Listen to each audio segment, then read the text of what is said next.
Magandang araw sa inyo lahat sa ating mga kababayan. Nandito tayo ngayon sa loob po ng Quezon City Circle. Samahan niyo po ako sa aking paglalakbay at pag-ikot dito. Alamin natin po kung ano mayroon po dito sa loob po ng Quezon City Circle. Tara, samahan niyo po ako sa aking paglalakbay. Alamin natin kung ano mayroon po dito. Ayan po, kung makapansin niyo po yung mga restaurant po dito na pwede niyo magkainan pag kayo po masyal nito. Napaka-relaxing po ng lugar. Marami po.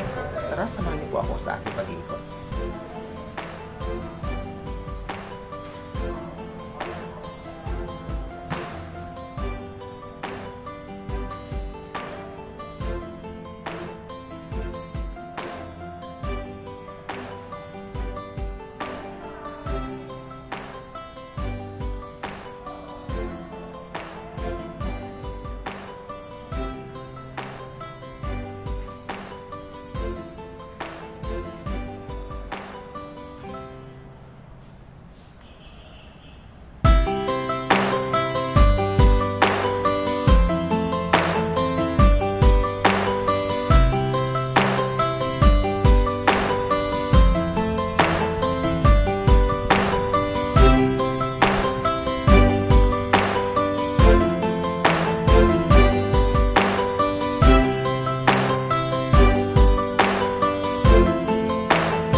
Ay guys, kung mapapansin nyo dito guys, may mga table guys, pwede kayong umupo dito, pwede kayong sama yung pamilya nyo, banding-banding kayo guys.